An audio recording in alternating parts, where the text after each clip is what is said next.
आदरणीय सूत जी कहते हैं कि अर्जुन तो ऐसे रम गए द्वारिका में कि उनको कुछ भी याद नहीं है। हस्तिनापुर, इंद्रप्रस्थ कुछ भी स्मरण रहा ही नहीं।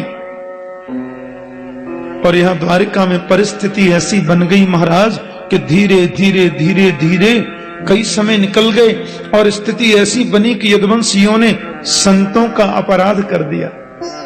विश्वामित्र, असित, कण्व, दुर्वासा, भृगु, अंगिरा, कश्यप, वामदेव, अत्रि, वशिष्ठ और नारद, ये संत लोग बैठे थे। धुना लग रहा था।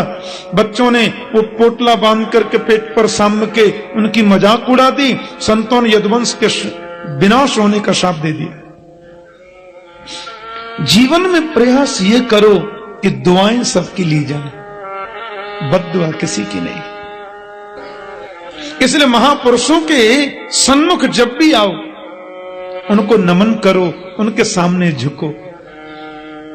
हमारा ऐश्वर्य बढ़ेगा, श्री वृद्धि होगी, यश की प्राप्ति होगी।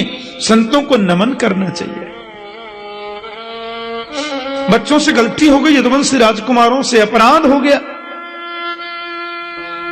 और लौह पिंड को पीस कर उन्होंने समुद्र किनारे डाल दिया। वो किनारे आकर एरिका नाम की घास पूरे जंगल में फैल गई और यदुवंशियों में झगड़ा शुरू हो गया। एक दूसरे को मारने लगे। कहते कि अर्जुन वही हैं, कृष्ण बलराम भी बचाने दौड़े, किसी ने सुनी नहीं और लड़ते लड़ते पूरे यदुवंश का विनाश हो गया। बलराम जी शेष बनकर के क्षीर सागर में चले गए और हमारे गोविंद भी किसी को निमित्त बना करके अंतर्धान हो गए। प्यार से बोलो जय श्री कृष्ण।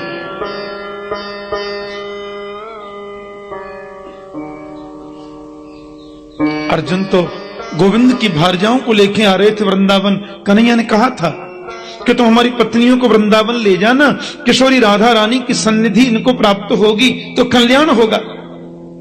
अर्जुन लेके आ रहे थे तो स्वयं गोविंद ही गोप बनकर गए, अपनी पत्नियों को लूट लिया, ये बताने के लिए कि तेरा गांडीव धनुष भी मेरे बिना किसी काम का नहीं है। अर्जुन को तो ऐसा लगा जैसे हम लुट गए। यहां परीक्षित बड़े हो रहे हैं। यद्यपि श्री विदुर जी महाराज आज आए थे हस्तिनापुर में और सांकेतिक भाषा में उन्होंने थोड़ा युधिष्ठिर जी को संकेत कर भी दिया और विदुर ने आकर के धृतराष्ट्र जी को बहुत फटकार लगाई, बहुत डांट लगाई। अपने बेटा बेटी कोई रहा नहीं तो अब जिनको तुम मारना चाहते थे उनके हाथ का भोजन करके पड़े रहते हो। क्या हो महीयसी जंतो जीविता सा यथा भवान भीमापवर्जितम पिंडम आदत्ते गृहपालवत्। ऐसी जीने की इच्छा, तुम्हारे पुत्र सब समाप्त हो गए तो पांडवों के घर का भोजन करके पड़े रहते हो, शर्म नहीं आती? धृतराष्ट्र के मन में ऐसा प्रबल वैराग्य आया, पत्नी गांधारी को लेकर के वन को चले गए। युधिष्ठिर जी से मेरे प्रणाम करने आए, बोले ताऊ जी कहां चले गए? बहुत रोए। विदुर ने उनको समझाया। अर्जुन का तो चेहरा काला पड़ गया, मुखमंडल की श्री जाने कहां चली गई, तेजस्विता चली गई। अर्जुन जैसी हस्तिनापुर में आए, युधिष्ठिर जी बड़े गदगद, आओ अर्जुन, ओहो इतने दिन के बाद आते हो, तुम तो द्वारिका जाने के बाद कुछ भी तुम्हें याद रहता नहीं है। कन्हैया मिल गए, मानो सब कुछ मिल गया है। अरे भाई यहां भाई भी रहते हैं तुम्हारे, माता भी रहती हैं। कैसे हैं कृष्ण? क्या बात है? अर्जुन तो बोलता क्यों नहीं? वसुदेव जी स्वस्थ है ना? वसुदेव और वासुदेव दोनों ठीक है ना? मामी जी देवकी जी एकदम अच्छी है ना? उग्रसेन महाराज और यदुवंशी जितने भी हैं सब सानंद है ना? लेकिन बात क्या, तू बोलता क्यों नहीं? मैं इतनी देर से बोले ही जा रहा हूं तो कुछ बोलता ही नहीं। क्या बात है? तुम्हारे चेहरे का तेज किधर चला गया? नष्ट तेजो विभासी में। मानव के चेहरे के तेज को नष्ट होने के 3 कारण हो सकते हैं। अगम्या नारी के संग समागम से भी तेज नष्ट होता है। गौ माता का गलती से भी अपमान किया जाए या बहुत बड़ा अपराध हो जाए तो भी शरीर का तेज नष्ट हो जाता है। ये जिसके बिना जीवन में हमने रहना नहीं सीखा, वो हमें हमेशा को छोड़कर चले जाएं तो भी तेज नष्ट होता है। ऐसी गलती कोई तुमसे तो नहीं हुई? इतनी बात सुनी थी कि अर्जुन तो युधिष्ठिर के चरणों में धड़ाम से गिर पड़े। बोले वंचितो हम महाराज हरिणा बंधु रूपिणा ये न मे परितं तेजो देव विस्मापनम महत। भाई जी हम तो लुट गए, हमारे प्राण वल्लभ योगेश्वर कृष्ण हमें छोड़ करके चले गए। अपने चरणों का आश्रय प्रदान करने वाले मेरे जगदीश्वर गोविंद हमें अनाथ छोड़ करके चले गए। यश्रया द्रुपद गेहम उपागतानाम राज्ञाम स्वयंवर गृहे स्मर दुर्मदानाम। जिनकी कृपा से हमने द्रुपद महाराज के यज्ञ में द्रौपदी जैसी भार्या को प्राप्त किया। कृच्छ्रा दुर्वास सौर भेता देवताग्र भोग्य साकन्य शिष्टम उपयोज्य तस्त्रलोकिम तृप्ताम मस्त सलिले बिनिमग्न संग। दुर्वासा ऋषि 10,000 शिष्यों को लेकर के पधारे थे भाई जी, और हमारे अक्षय पात्र में कुछ भी बचा नहीं था। मेरे गोविंद ने आकर कैसी लीला करी, संतों का नहाते नहाते पेट भर गया और उनके शाप से हम लोग बच गए। आज वही प्राण वल्लभ श्री कृष्ण हमें छोड़ करके चले गए। जिनकी कृपा से किरात रूप में पधारे हुए भगवान शंकर को मैंने संतुष्ट कर दिया, जिनकी कृपा से पराम्बा जगदम्बा देवी की मुझ पर कृपा हो गई, आज वही हमारे जगदीश्वर गोविंद हमें छोड़कर चले गए। कैसे हुआ, क्या हुआ? और यदुवंशियों ने संतों का अपराध किया, शाप लग गया और लड़ झगड़ कर आपस में सब मर गए। चतु पंचा वशेषता 10, 20, 50 बचे होंगे, बाकी सब खत्म। और मैं उनकी भारजाओं को लेकर के आ रहा था भाई जी, भीलों ने लूट लिया। गोप स्वयं कृष्ण आए थे बनकर, ये किसी को मालूम नहीं। माता कुंती दरवाजे के पीछे खड़ी थी और कुंती ने यह सुना ही था कि श्री कृष्ण चले गए। धड़ाम से जमीन पर गिर पड़ी और 1 मिनट में प्राण निकल गया, मर गई। कृष्ण के वियोग को माता कुंती बर्दाश्त न कर सकी। युधिष्ठिर बोले अर्जुन से, अरे भोले भंडारी, इतने दिनों के बाद तू द्वारिका से लौटकर आया भी तो यह अप्रिय समाचार लेकर के आया। रोते रोते माता के संस्कार किए और पांडवों ने निश्चय कर लिया। युधिष्ठिर बोले जब गोविंद ही इस भूमि पर अब विराजमान नहीं है तो हम लोग रह करके क्या करेंगे। और नन्हे से परीक्षित को सबने गद्दी पर बिठाया, तिलक कर दिया। हस्तिनापुर के सम्राट महात्मा परीक्षित हैं, क्योंकि कृष्ण के वियोग में हम रह नहीं सकते। पांडव लोग स्वर्ग को जा रहे हैं। महाराज रास्ते में जितने तीर्थ हैं, तीर्थों का सेवन किया, परीक्षित को राज्य गद्दी देकर के चले गए। और बद्रीनाथ धाम से आगे अलकनंदा का आश्रय लेते लेते जहां से सरस्वती नदी का उद्गम है, उधर से बाईं तरफ स्वर्गारोहण करने लगे। उसको सतोपथ बोलते हैं, स्वर्गारोहण। लेकिन वेद के विरुद्ध एक भी आचरण जिसने किया है, वह कोई भी व्यक्ति सशरीर स्वर्ग नहीं जा सकता। प्यार से बोलो जय श्री कृष्ण। पांडव लोग जब स्वर्ग को प्रस्थान कर रहे थे तो नकुल सहदेव दोनों बीच में गिर पड़े और मृत्यु हो गई। भीमसेन ने पूछा, भाई जी हमारे लघु भ्राता ये नकुल सहदेव की मृत्यु, ये क्यों, क्या हुआ, क्यों मर गए? बोले इनमें एक को सुंदरता का अभिमान था एक को गणित विद्या का अभिमान था, इसलिए सशरीर स्वर्ग ये नहीं जा सकते। थोड़ा और आगे गए, महारानी द्रौपदी का पतन बीच में हो गया। भाई जी, इनका पतन बीच में क्यों हुआ? युधिष्ठिर बोले, भीमसेन, पति तो हमें इसके 5 थे, पर द्रौपदी का आकर्षण अर्जुन के प्रति ज्यादा था, इसलिए द्रौपदी भी सशरीर तो नहीं जा सकती। थोड़ा और आगे गए, अर्जुन भी गिर पड़े। भाई जी, हमारे भैया अर्जुन क्यों गिरे? बोले, अर्जुन को गांडीव का बड़ा अभिमान था, और गांडीव के अभिमान में आकर एक बार तो इसने कृष्ण के लिए भी बहुत आदर सूचक शब्द प्रयोग नहीं किए थे। एक बार तो अर्जुन ने यहां तक कह दिया था कि नाहम संकर्षणो ब्रह्मन् न कृष्णो कार्ष्णिरेव च अहं वा अर्जुनो नाम गांडीवम यस्य वैधनो। पंडित जी से बोले, पंडित जी, मैं कृष्ण नहीं हूं, मैं बलराम नहीं हूं, मैं प्रद्युम्न अनिरुद्ध भी नहीं हूं, अहं वा अर्जुनो नाम, मैं अर्जुन हूं महाराज, गांडीवम यस्य वैधनु। अहंकार हो गया था इसे। यह मनुष्यत्व में दुर्गुण है, और यह सशरीर स्वर्ग नहीं जा सकता। थोड़ा और आगे गए तो भीमसेन भी लड़खड़ा कर गिरे, और मरते मरते पूछने लगे, भाई जी, मैं बीच में क्यों मर जाऊं, मेरे लिए तो बता दो। हंसकर बोले, तुम बहुत ज्यादा खाते थे। बोलो जय श्री कृष्ण।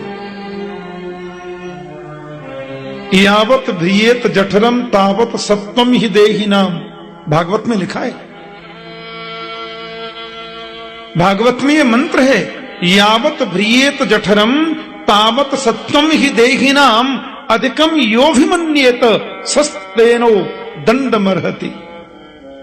जितने से अपना काम चल जाता है उससे ज्यादा की इच्छा यदि कोई रखता है, सस्तेन, वो चोर है, स्तेन चोर को बोलते हैं, और दंडमर्हति, वो दंड का अधिकारी।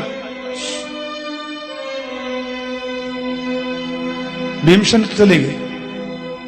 अब शरीर के सहज स्वर्ग में तो केवल युधिष्ठिर जी महाराज जा रहे हैं, थोड़ी दूर ये पहुंचे ही थे कि यमराज के दूत इनको पहले नरक में ले गए। अरे भाई सुनिए, हमको नरक में क्यों लाए हो? बोले, आपने अपने जीवन में एक बार झूठ बोला था।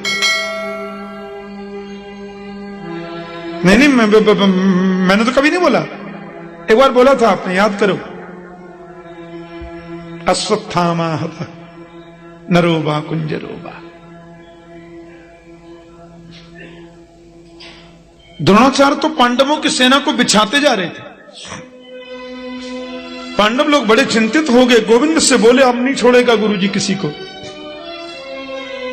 भगवान ने कहा, सवेरे 4:30 बजे समाधि में बैठते हैं, तुम लोग जाके इनको प्रणाम करना।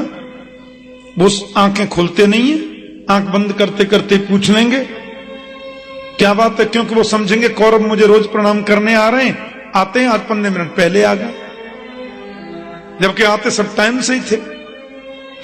सवेरे 5 पांडव गए और भगवान भी गए थे पीछे पीछे। गुरुजी को प्रणाम किया। द्रोणाचार्य समाधि में थे। ठीक है, प्रसन्न हूं, क्या चाहिए बोलो। सिखा पढ़ा के भेजा था कन्हैया ने।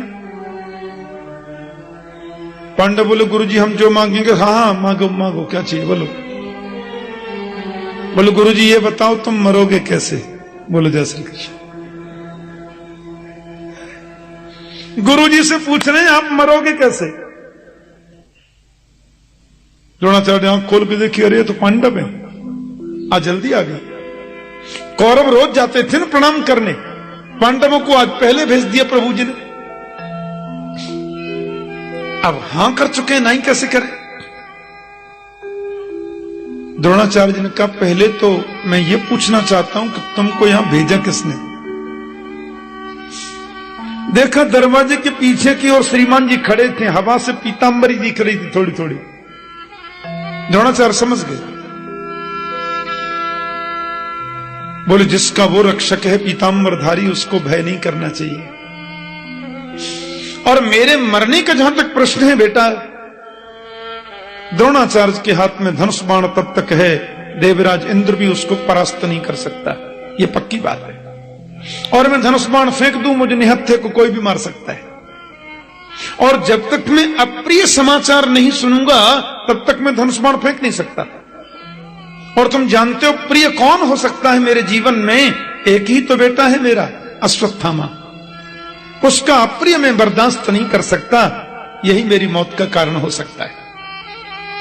देखो कितने महापुरुष अपने मरने का कारण भी बता दिए। पांडव लोग आ गए, कौरवों की सेना में एक हाथी था, उसका नाम भी अश्वत्थामा ही था। भीमसेन ने वो अश्वत्थामा हाथी उठाया, धड़ाम से जमीन पर पटक दिया, जोर जोर से चिल्लाने लगे, अश्वत्थामा मारा गया, अश्वत्थामा मारा गया। द्रोणाचार्य बोले तुम झूठ भी बोलते हो, तुम्हारी बात में मानूं कैसे? हाँ, युधिष्ठिर यदि कह दे कि अश्वत्थामा मारा गया तो धनुष बाण तो मैं फेंक ही दूंगा। अब युधिष्ठिर की बगल में आ गए कन्हैया, दूसरे रथ पे थे, और इशारे से बोले बोलो बोलो अश्वत्थामा मारा गया। युधिष्ठिर बोले आदमी थोड़ी मारा, मैं नहीं बोलता। कन्हैया बोले जल्दी बोलो अश्वत्थामा मारा गया। युधिष्ठिर बोले जो आदमी कभी झूठ नहीं बोलता उसको बोलना पड़े तो बड़ा डरता डरता बोलता है, और झूठ में भी वो सत्य बोल ही जाता है। अरे मैं कहता हूं जल्दी बोलो। अब युधिष्ठिर जी महाराज थोड़े से डर गए, बोले सुनिए, अश्वत्थामा हतर बोल दिया। द्रोणाचार्य ने धनुष बाण फेंक दिया, बेटा नहीं रहा तो अपन रह के क्या करेंगे। और उन्होंने जैसे धनुष बाण फेंका महाराज, युधिष्ठिर बोले मेरी वजह से एक ब्राह्मण की हत्या हो जाएगी। पीछे से आया द्रौपदी का भाई धृष्टद्युम्न, और धृष्टद्युम्न ने आकर के महात्मा द्रोणाचार्य पर वार कर दिया और उनको मार दिया। बोलो जय श्री कृष्ण। लेकिन युधिष्ठिर जी महाराज जोर से बोले नहीं नहीं, वो हाथी मरा है कि मनुष्य? जरा जरा सोच लेना, मरा तो है लेकिन हाथी है कि मनुष्य? कन्हैया ने इतनी जोर का शंख बजाया कि वो बात उनको सुनने ही नहीं दी। आज यमराज के दूत कहते हैं आपने एक पल झूठ बोला था ना, एक पल के लिए आपको नरक में तो आना पड़ेगा। युधिष्ठिर जी बोले मैंने तो कभी नहीं बोला। बोले बोला तो था नरोबा कुंजरोबा। बोले हाँ वो बोला तो था, लेकिन वो तो कृष्ण के कहने से बोला था। कन्हैया वहीं प्रकट होकर बोले मैंने कब कहा था? युधिष्ठिर बोले आपने तो कहा था बोल दो। बोले मैंने जैसे कहा वैसा तुमने कब बोला? मैंने कहा वैसा ही तुम बोलते तो वो झूठ था ही नहीं। मैंने जो आपसे कहे थे उन शब्दों को याद करो। मैंने कहा था इतना बोलो, अश्वत्थामा हत, अश्वत्थामा मारा गया। आप यदि सिर्फ इतना बोलते कि अश्वत्थामा मारा गया तो आपकी बात झूठी थी ही नहीं, क्योंकि अश्वत्थामा को भीमसेन ने मार ही दिया था।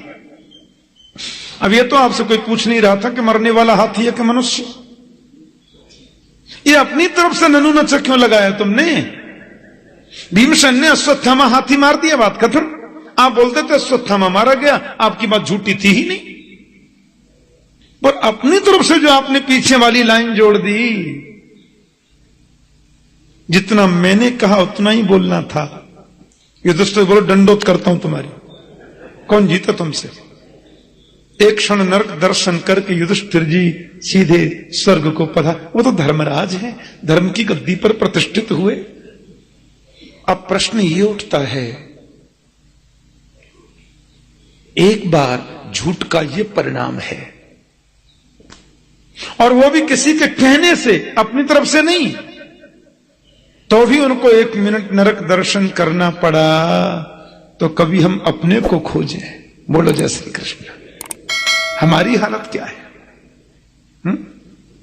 इस कथा से हमको यही शिक्षा मिलती है। एक पल झूठ बोलने वाला, और वह भी युधिष्ठिर, साक्षात धर्मराज, उसको भी नरक दर्शन करना पड़ा। तो फिर हमारी स्थिति क्या है? कभी कभी अपना आत्म मंथन करें, कभी कभी अपने आप को खोजने की हम चेष्टा करें।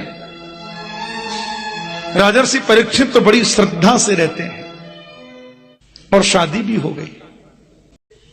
शादी का मतलब है अब तक अकेले भक्ति करते थे, पूजा करते थे, अब दोनों मिलकर के करेंगे। और गोविंद के दरबार में जब परीक्षित बैठ जाते तो उनको कुछ भी याद नहीं रहता। हाँ, परीक्षित जब पूजा में बैठते, भजन में बैठते तो सब कुछ भूल जाते हैं। सकृदेव प्रपन्नाय तवास्मीति तु याचते अभयम सर्वभूतेभ्यो ददाम्ये तद्व्रतम मम। भगवान के चरणों में बैठो तो सब कुछ भूल करके बैठो, तादात्म्यपन्न हो जाएं। वो हमको देख रहे हैं, हम उनको निहार रहे हैं, आंखों से आंखें मिलाओ। प्रभु को निहारना चाहिए। भज गोविंद गोविंद गोपाला, भज गोविंद गोविंद गोपाला, भज गोविंद गोविंद गोपाला, भज गोविंद गोविंद गोपाला।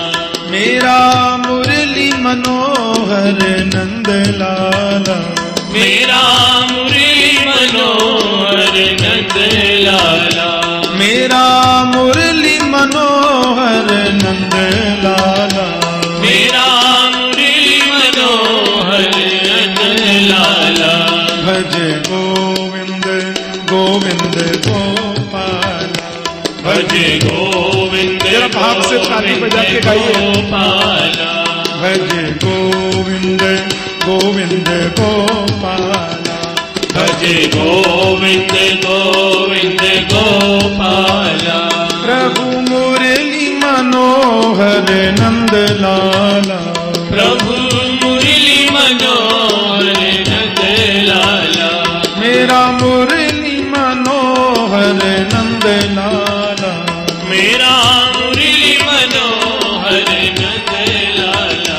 भज गोविंद गोविंद गोपाला, भज गोविंद गोविंद गोपाला, मेरा मुरली मनोहर नंद लाला, मेरा मुरली मनोहर नंद लाला, मेरा मुरली मनोहर नंद लाला, मेरा मुरली मनोहर नंद लाला, मेरा मुरली मनोहर नंद लाला, मेरा मुरली मनोहर नंद लाला, मेरा मुरली मनोहर नंद लाला, मेरा मुरली मनोहर नंद लाला। भज गोविंद गोविंद गोपाला, भज गोविंद गोविंद गोपाला, भज गोविंद गोविंद गोपाला, भज गोविंद गोविंद गोपाला। वृंदावन धामनी को, ब्रज को, विश्रामनी को, श्यामा और श्यामनी को, मंदिर आनंद को, काली धाननी को, यमुना को नीरनी को, रेणुका को खाननी को, साधनी को कंद को, राधा कृष्ण कुंडनी को, वृंदावन चंदनी को, राधा कृष्ण कुंडनी को, भक्तन को संगनी को, गौर श्याम रंगनी को, अंग युग चंद को, नील पीत पत्नी को, बंसी बट तटनी को, ललित किशोरीनी की नटनी को, नंद को। गोविंद गोविंद गोपाला, भज गोविंद गोविंद गोपाला, भज गोविंद गोविंद गोपाला, भज गोविंद गोविंद गोपाला। मेरा मुरली मनोहर नंद लाला, मेरा मुरली मनोहर नंद लाला, मेरा मुरली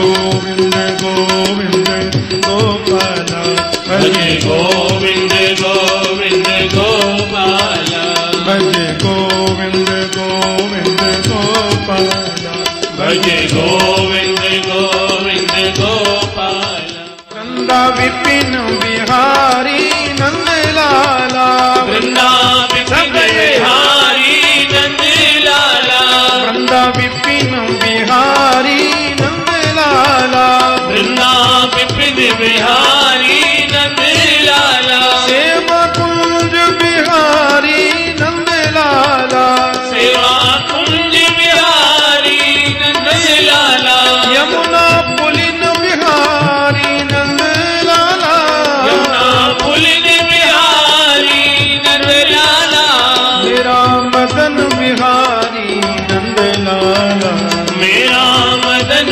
बिहारी नंद लाला भजे गोविंद गोविंद गोपाल भजे गोविंद गोविंद गोपाल भजे गोविंद गोविंद गोपाल भजे गोविंद गोविंद गोपाल माथे पे मुकुट देखी चंद्रिका की चटक देखी छवि की लटक देखी रूप रस पीजिए लोचन विशाल देख गले कुंज माल देख अधर रसाल देख चित्त चोप कीजिए कुंडल की हलन देख पलकन की बलन देख पलकन की चलन देखे सर्वस्व दीजिए पीतांबर छोर देखे मुरली की घोर देखे सामरे की ओर देखे देखी मोही कीजिए गोविंद गोविंद गोपाल भज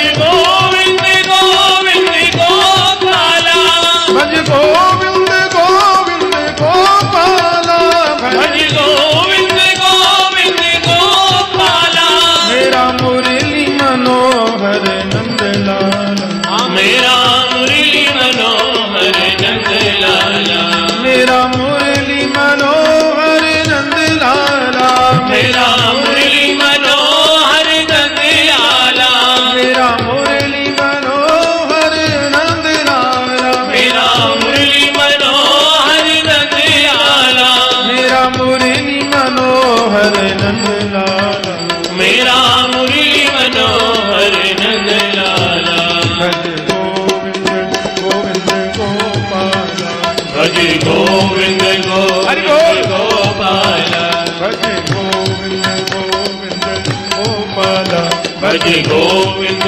सब गाइए। गोविंद गोपाल भज गोविंद गोविंद गोपाल भज गोविंद गोविंद गोपाल मेरा मुरली मनोहर नंद लाला मेरा मुरली मनोहर नंद लाला मेरा मुरली मनोहर नंद लाला मेरा मुरली मनोहर नंद लाला मेरा मुरली मनोहर नंद लाला मेरा मुरली मनोहर नंद लाला भज गोविंद गोविंद गोपाल भज गोविंद गोविंद गोपाल भज गोविंद गोविंद गोपाल भज गोविंद गोविंद गोपाल गोपाल गोपाल गोपाल गोपाल गोपाल गोपाल गोपाल गोपाल गोपाल गोपाल गोपाल